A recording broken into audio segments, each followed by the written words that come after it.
राष्ट्रवादी काँग्रेस पक्षाच्या वतीने आज वक्फ सुधारणा विधेयकाबाबत निवेदन देण्यात येणार आहे, तर केंद्रीय गृहमंत्री अमित शहा यांना देण्यात येण्याची शक्यता आहे।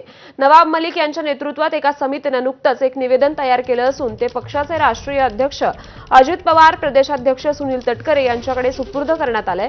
निवेदनामध्ये अमित शहा यांनी सभागृहात जी आश्वासनं दिली ती पाळावीत याबाबत विनंती करण्यात आल्याची सूत्रांची माहिती आहे।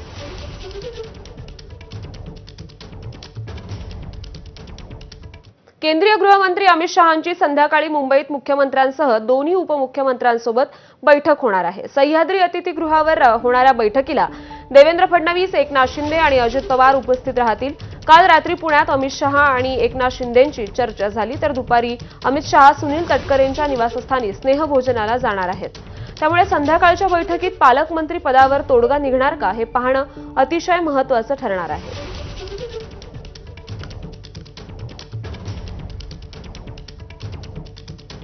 आज मुंबईत देखील काही असणार आहेत। मुंबईत काही बैठका होऊ शकतात का काही पक्षांतर्गत किंवा महायुतीच्या?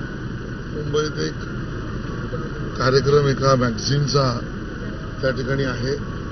रात्री ते मुंबईत त्याची खाजगी वेळ सुद्धा ठेवलेली आहे आणि बरोबर मुख्यमंत्री उपमुख्यमंत्री असल्यामुळे त्याच्यावर चर्चा ही स्वाभाविकच होईल, पण मला त्याची पूर्ण माहिती नाही।